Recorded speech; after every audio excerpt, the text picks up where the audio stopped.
Mr. Chairman, I need to be recorded as opposed to item 5, and I know we had a fairly good discussion at committee as it relates to the expenditure now of almost $100,000 on getting us to a point where, if you think back to where we were in 2008, we had an update of the Downtown Transportation Master Plan, which recommended a number of streets go forward in terms of two-way conversions.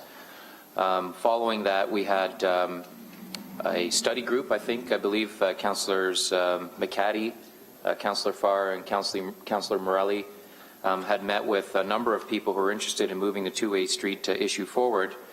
And so we found ourselves in a position starting the 2013 budget process with a lot of talk and a lot of buzz around converting some of the residential streets primarily in the core as it relates to two-way conversions. But we found ourselves at that point in time without a budget. And so during the 2013 budget, if you recall, the request was made, I put the motion, it was seconded by Councillor Marula, that staff report back to committee and council with an implementation plan that sought to implement the number of streets that were recommended in the Downtown Transportation Master Plan to go to a two-way conversion. And a year later, that report, as you know, was presented to committee, and that report actually recommended that it be referred, or the issue of two-way streets be referred to the citywide transportation master plan. And so I think for those of us who are anxious to see some movement on it, as you know, Councillor Morelli has been working on a number of streets prior to his passing, and now that torch has been picked up by Councillor Morrill. And I know that within Ward 3, they're looking at Sherman, Birch, Wentworth, additional lanes on Wilson. And so there's certainly momentum in that ward, and I know that Councillors Farr and McCaddy were making good progress. We know that the conversion happened in front of the new hotel.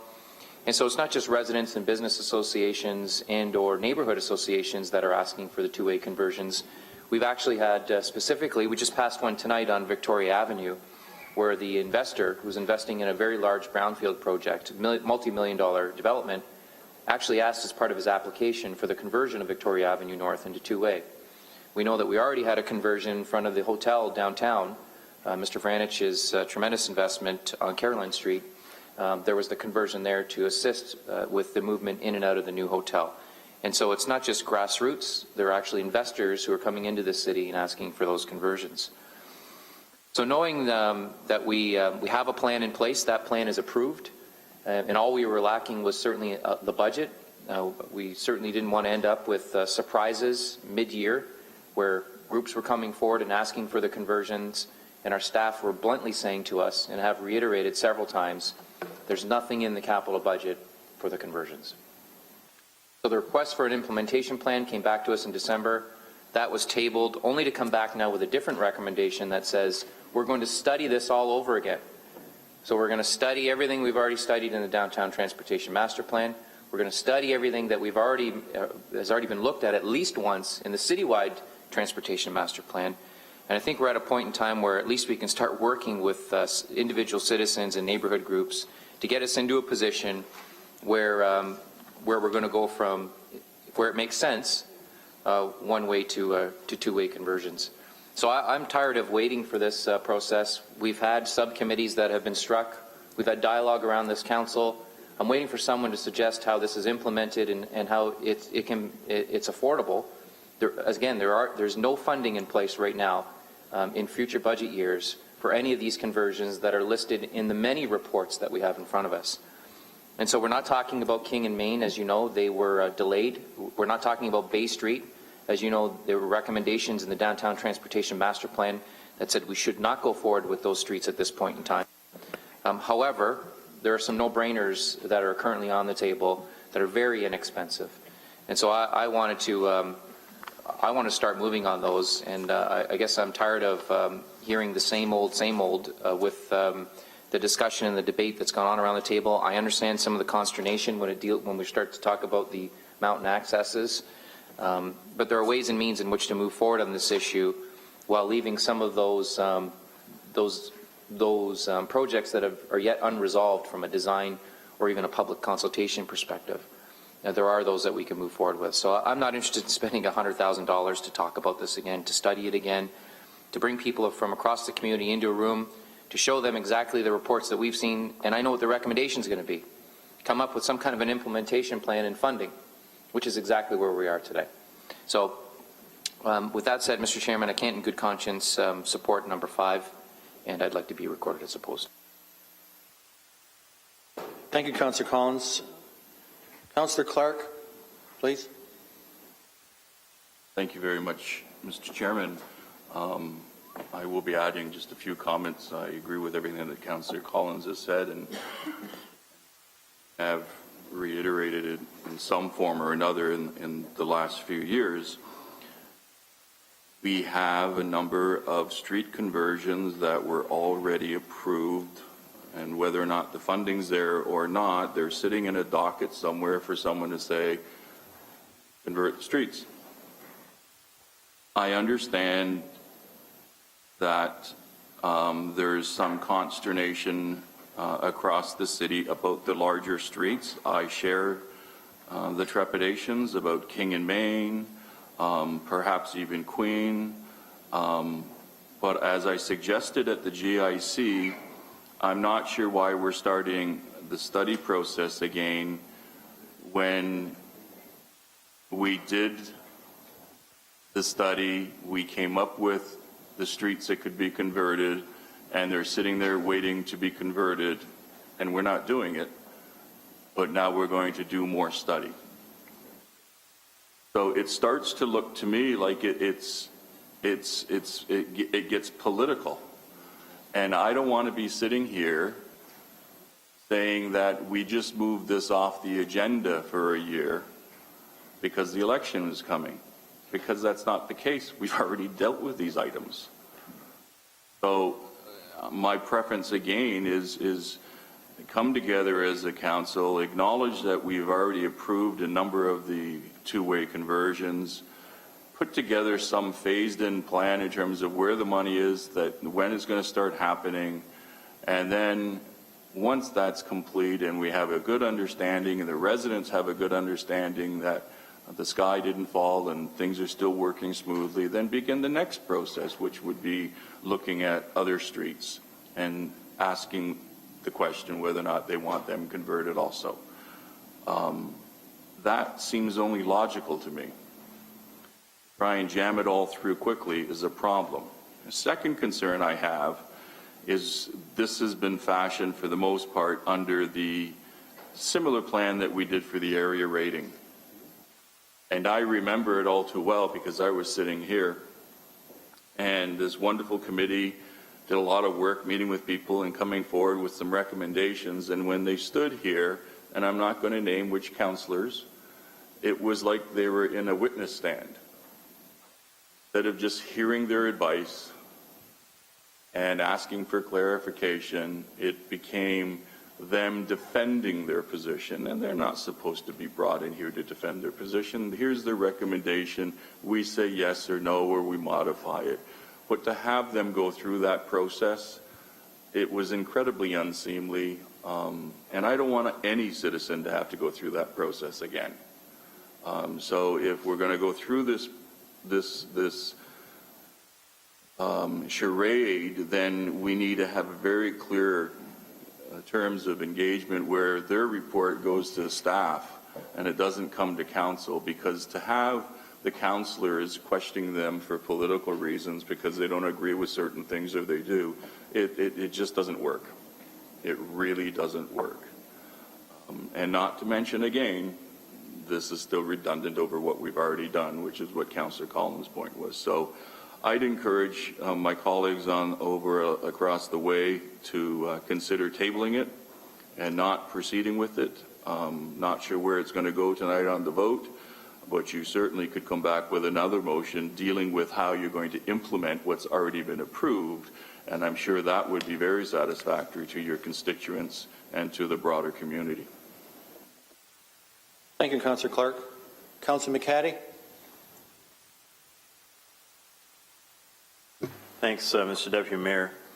And this has been a very interesting discussion at GIC, and tonight we had a report before us in December, which city staff came to us and they said, you know, we're doing this transportation master plan review across the whole city, and we're hearing lots of discussion about conversion of one-way streets into two-way, hearing other folks that are interested in complete streets as well. And, you know, we're hearing so much, why don't we just fast track that, move that ahead in the budget, or sorry, in the transportation master plan as a priority item. Let's come back to you as soon as we possibly can this year, 2014, to provide that information. So you, at council, can make some decisions to turn some of the one-way streets into two-way streets or complete streets. As we know, they may stay one way, but they may have bike lanes or wider sidewalks or sharing the street with other modes of transportation, a mixture of modes of transportation. And at that meeting, it was clear to me that that motion was, that staff recommendation was going down. It was not going to be supported. And we would be left in limbo at that period of time in December with no direction provided to staff. So with that feeling around the table, I tabled that motion in December at GIC, and I engaged my colleague from Ward 8, Councillor Whitehead, who had been one of those councillors expressing concern about the speed at which the one-way, two-way discussion was moving, and wished to slow it down. So I said, well, fair enough. I'm one who's interested in building a community consensus. I'd like to see if we can build relationships between mountain residents and lower city residents, residents from other parts of the city, perhaps Ancaster, Stony Creek with lower city, or up on the mountain, all over the city, to try and build a consensus on this issue. And you know, to leave the issue in limbo didn't seem like a responsible action at that point in time. So that's where this motion came from, this direction came from, to follow the very successful citizens panel engagement process that we undertook with the area rating discussion, a very divisive discussion, where we asked citizens to step in where council had failed. Council had not been able to come to a consensus on area rating during the first couple of terms of council following amalgamation. And we said, you know what, in a situation where council's in limbo and not able to move, we decided to give that issue to folks who could perhaps reduce the rhetoric and reduce the disagreement that we had at council on area rating, and look at the issue afresh and look at all the data and the analysis that was done, examples from other municipalities, and come back to us, which was with an excellent recommendation with the urban-rural split, which was worked on at Councillor Powers, Councillor Collins in particular. The recommendation is to come back to council with a palatable solution based on the citizens panel recommendation on area rating. My direction here is to take, again, a very divisive issue, something that council has really had a difficult time with over the last couple of months, in particular, the one-way, two-way street discussion, and to ask citizens from across the city to speak to each other, lower the temperature on this issue, because we've had a lot of volatile discussions around this table and throughout the media and on social media as well on this issue. Reduce the temperature, have citizens receive research, the benefit of research, and the latest understanding on the benefits and perhaps challenges in some cases of one-way to two-way conversions or complete streets, and come back to council, begin their process in 2014, come back to the new term of council with recommendations on where we should go on this issue. So I'm one who believes strongly in public consultation, community involvement, direct democracy, as we're doing in Ward 1 with our participatory budgeting process. I don't think it's a charade to engage in asking citizens to play a key role in helping council make decisions, especially when council appears hamstrung on the one-way, two-way street issue. You know, I'll take this back just a bit further, Mr. Deputy Mayor, a frustration of mine, certainly when it happened. I moved a motion to develop a one-way, two-way street implementation team. The language was implementation team, and this council, some of one of the last speaker on this issue in particular, changed that to a study group. I was ready to move implementation team. We've talked about this for many years in Hamilton, the one-way, two-way street issue. Let's move to an implementation team. Let's stop talking about it. But I was forced to change that motion in order to pass it, to go anywhere on this issue, and to change it to a study group. That was frustrating, but Councillor Farr and I have worked on that, and we have a report on Queen Street which makes it quite clear that Queen Street would be much more functional, safer for citizens, safer for motorists, and a better option for moving Ward 8 residents, Mountain residents down to Main and King instead of being stuck on the traffic light at Aberdeen with a two-way street configuration.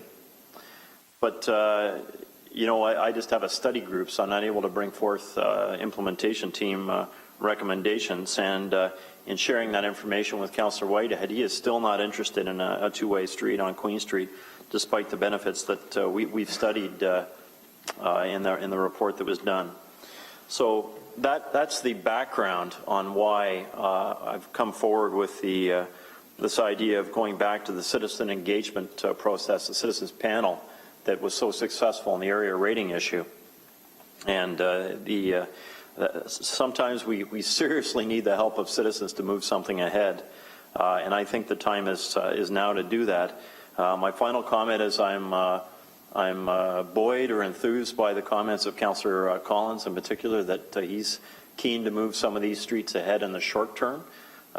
Victoria perhaps, and Wentworth, maybe some of those streets, and I'll certainly bring Queen Street forward if and when we get that opportunity to have that discussion in this term of council.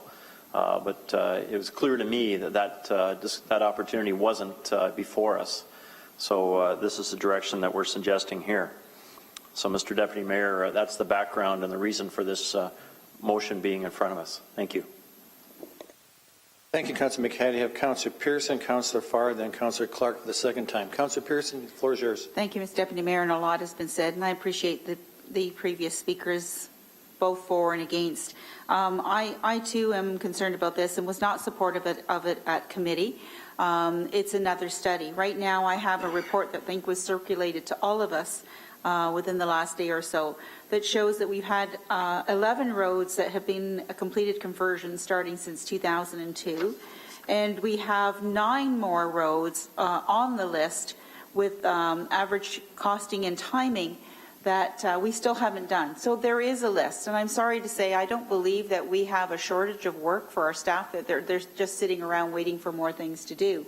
I think we need to be careful how we go forward with this. When you read the different things that are impacted, I mean, it's not simple decisions, as every councillor knows around this table, to change traffic patterns on streets. There's parking that's affected, there's curbing that's expected, there's signalization, signage, there's all kinds of impacts that have to be addressed before we move forward with this. So we currently have 9 streets on the outstanding list. And ironically, I mean, we were looking at an estimated cost of $95,000 just to fund the updated transportation master plan. And some of these streets, I'm looking at 2 alone, are $50,000 each. So we could actually move forward with some of the monies and keep this momentum going. I'm not saying we're trying to slow it down, but let's just be proactive in what's already here, and let's keep things going forward. So that was my rationale for saying, you know, we don't need to update this right now. We still have work on a list, and you know, that's the feeling I have with going forward on this. And right now, the total amount of the works on the list is over $1,100,000. Thank you. Thank you, Councillor Pearson. Councillor Farr.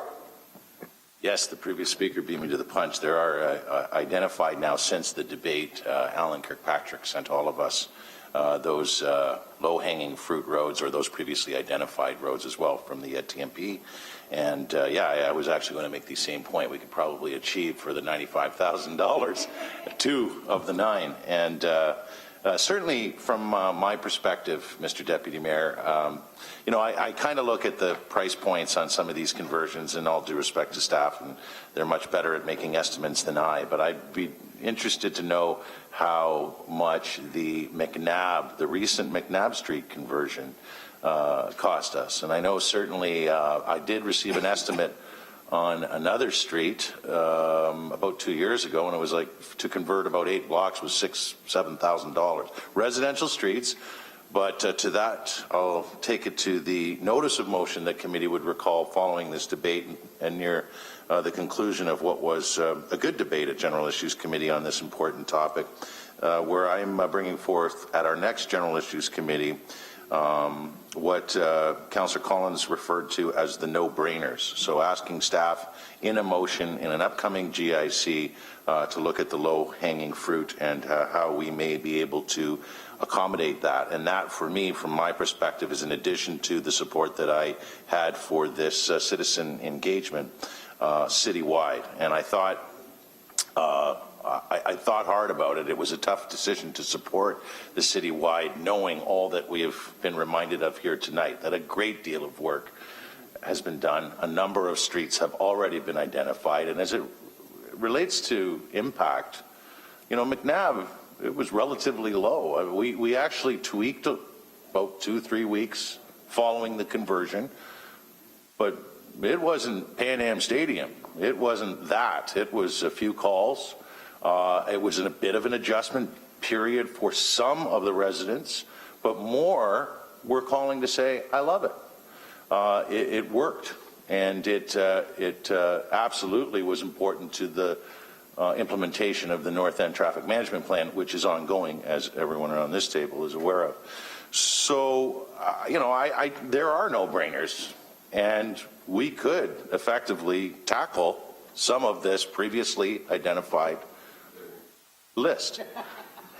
I've already got one vote for when we bring it back as a motion to General Issues Committee, but I didn't want to finish this debate tonight without recognizing the fact that we are actually looking at those previously identified no-brainers.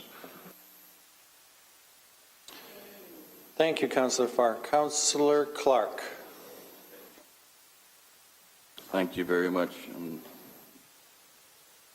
I was pretty sure I stated that I agreed with everything Councillor Collins indicated, and that the 9 streets that are in the list and approved, we should be moving forward on. Pretty sure that's what I said. Yeah, exactly. Yeah. That's what I said. Not sure why it wasn't heard. Maybe it's what my great-grandfather Stundon used to tell me, that if your lips are moving, you can't listen. I have to say, quite candidly, that, and to the folks at home, yeah, I did say no to an implementation group. I said yes to a study group, because implementation made it very clear that they were going ahead no matter what. And you don't want to tell the public that you're going ahead no matter what without actually having a study to verify it. My great-grandpa Stundon was correct. I can still hear it. With regards to this process here, I'm still equally a little bit surprised that we're debating it when the partner to the motion isn't here because of bereavement. It wasn't written slowly by the individual in Ward 1. It was written in consultation with Councillor Whitehead, who had the most concerns around the table. He was the most, I think I would describe him as agitated that night. But I just bring that out as a point. I still don't understand what we're trying to accomplish if you have Bold Street, Caroline Street, Duke Street, Hess Street, Houston Street North, John Street North, King William Street, Park Street North, Rebecca, all on a list approved by council for two-way conversions, and we're going to argue and debate on things, and when we haven't completed what we already set forth. raised this with Councillor Farr quite some time ago, I would have thought that you would have wanted to actually argue in this case for implementation because we already approved them. But I'll leave it to my colleagues whether or not they wish to proceed with this. I cannot support it in the manner that it is. We need to simply move forward. Thank you, Councillor Clark. Don't have any other speakers on it, but, Councillor Johnson? Yeah, thank you. And I didn't make it to this meeting, and I apologize. I just have to ask a couple of questions. I did receive this email, so through you to Jerry. Jerry, we've already studied the two-way/one-way streets, correct? Deputy Mayor, that's correct. The last citywide transportation master plan was the study that these streets were on that one for implementation. And just to be clear, through you to Jerry, there's a long list, quite a few, that we're looking at converting into two. In fact, Council approved that list, correct?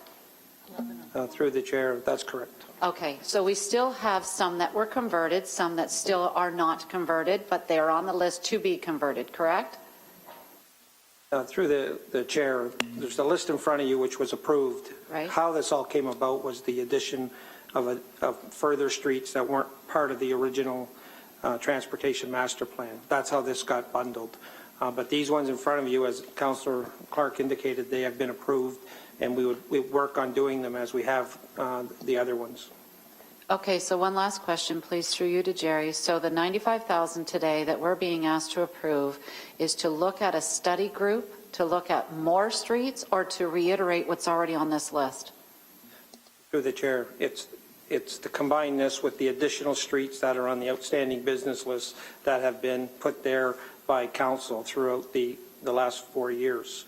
There's a number of them: Wentworth, Sanford, Victoria. So what we did is, rather than do them one off, put them all in, because we will be updating the citywide transportation master plan because it's due to be done. Conversion of streets is just a portion of that overall study that we do. Then thank you, and sorry that spurred one more. You're saying through you, Deputy Mayor, to Jerry, that we're looking at the master transportation plan anyways. Why are we spending $95,000 just to look at this when it's going to be part of that review anyway? So this money here was for the study as well as the citizen engagement component of it. Okay, thank you. Those are my questions. Thank you, Councillor Johnson. Councillor Collins. Thanks, Mr. Chairman. I just want to clarify some things as it relates to budget. On average, we've done about 10 or 11 projects over the last decade, and they're listed in the report that we received the other day. I think it's the chart A, table A. And the most expensive streets have been converted already, so certainly John James, York would top that list in terms of expenditures. Those expenditures have come through the capital budget process. We now have a list on table B. These have all gone through the EA process as part of the downtown transportation master plan. They have yet to be done, and there are no funds in the capital budget to implement any of these that are in table B. We also have a list that falls outside of the downtown transportation master plan, and I referenced some earlier. As you recall, Councillor Morelli and Mr. Mankia were here the other day. Victoria Avenue North has been requested for two-way conversion. Councillor Morelli had asked for Birch to go two-way. Councillor Marula and I also put, I believe, Wentworth and Sanford has already gone to committee. Staff are to report back on the feasibility of implementing those as two-way. So we have this growing list of requests for two-way conversions, and there are no funds. So a year ago, we asked staff, come back with a financing plan that essentially illustrates to council how we would seek to fund some or all of those streets that are on the list through the capital budget process. We've lost a budget year. We just approved the budget tonight. There are no two-way conversions in the budget that we just passed. So every time we delay, we miss opportunities to come up with a financing strategy that seeks to at least continue with our average of one a year. So every budget year we miss an opportunity to convert another one. So my objective when I asked for this financing strategy last year was to ensure that council understood fully what the financial implications were of going ahead with two-way conversions in general And then we would have all the financial information in front of us, and we could seek to address that through the capital budget process. That's where I'm hoping we're headed with this motion. I really appreciate Councillor McCaddy's initiative, because he's always trying to find compromise, and I don't want to be critical of his efforts, but I just see that there's an opportunity. I'm looking at this list, and that 95,000 could actually fund 2 of the streets that are on this list that have already been approved through downtown. So that's where I'm coming from. I'm with him in terms of, he's been a leader on this issue. So I certainly am not trying to pull the rug out from anyone's feet, but I'm trying to help get us to some I guess, stage of implementation, rather than this will go another year. I've already asked staff. They anticipate that the study that's referenced in this motion will come back in the spring or the summer of 2015. So we will miss, the next council will miss, the next council will miss another budget cycle if we are to agree to this again tonight. And I'm looking for a more aggressive timeline. That's not suggesting that we're going to do 2, 3, 4 a year. All it's asking for is that if council wanted to pursue two-way conversions, how would we afford it, and how would we incorporate it into the budget process? So I just wanted to put that on the table for information purposes. Thank you, Councillor Collins. Mayor Bertini, just take the chair for a moment.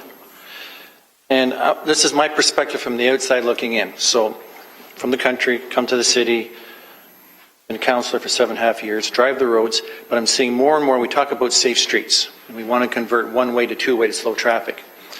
And I can tell you from the last few accidents in Queen Street, and I've driven, as I said at committee too, I drive the streets, I watch erratic driving, speeding, cell phone in the hand, and when they come to intersections with the light on, they stop and they wait for the light. When the light turns green, they're still sitting there. Then they gun it, not paying any attention to pedestrians. We have King Street, and King Street here is put the bus lane in now. As I said also, GIC committee, put a bus lane in. We have buses that speed excessively. We have GO buses that go out of town out here 80 kilometers an hour. We have traffic, cars and trucks going down the bus lane, pretending they're going to turn right to come off, put their signal on. As they go through the intersection, a turn off, the right turn, they shut the signal off, they go to the next one, they go all the way down till they get down to Dundurn and then onto the 403 or down to the west end of Hamilton. We need more police enforcement.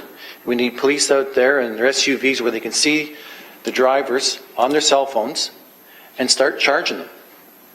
If we don't do that, it's going to get worse. There's more and more people on their cell phones. And it's the same as I'm going to go right back down here to Bay and King. Because of the bus lanes and the backup of traffic, it gets congested, and people are trying to get through as the pedestrians are trying to walk through on the walk light. So I can tell you that that changeover by putting a bus lane in there is affecting, and it's going to hurt pedestrians. At some point in time, we're going to have more accidents. People are getting more frustrated trying to get through there. And that's just from the outside looking in, okay? And I go that way every day. So does Councillor Ferguson virtually go that way, and Councillor Partridge, if I may speak on your behalf. So we are doing things, trying to make things better, but in reality, unless you travel there and you're every day and you see what's going on, particularly at rush hour, we're causing some problems. So I would ask, and if whoever's the councillors for the areas that they're looking at this, get some more police presence, give them SUVs, start giving these guys on the cell phones tickets. Take the chair back, Mr. Mayor. Councillor Farr. Yeah, just to reply, being the ward councillor, bulk of the bus lane is in the ward. Buses don't speed. That's what Don Hall told us. It appears that way. I did ask that question, and I did receive an answer. Sometimes when you're right next to it, it feels uncomfortable, no doubt. On the dedicated transit lane or the transit-only lane, the implementation wasn't going too bad. People were starting to find their way. Statistics were starting to show that it was effective as it relates to a greater conversation than just one that includes an automobile, which is one that I understand, or I've grown to understand, is generally widely accepted around this table. The paint was an issue. It has been unsuccessful throughout this disastrous winter, no doubt, and as we have learned through this committee, through General Issues Committee, that is going to be rectified. And it's going to be rectified in a matter of days. maybe a couple of weeks, and at that time, we can get back on track where we can continue to track and study as we were doing, and it proved initially to be a bit of a disaster for the first couple of weeks. It was a big adjustment period, but the studies were coming back in a positive light.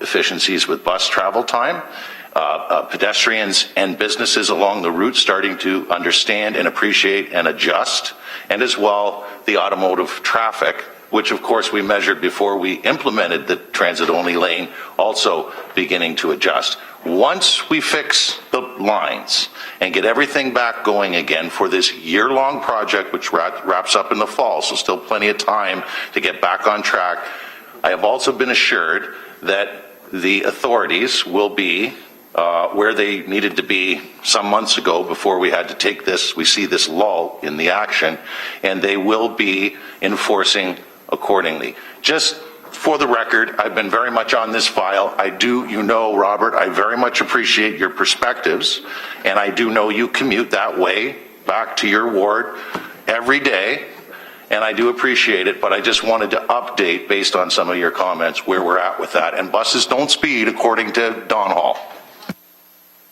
I have a point of order. Point of order, Mr. Mayor, please. We should not be referring to each other by first name, first of all.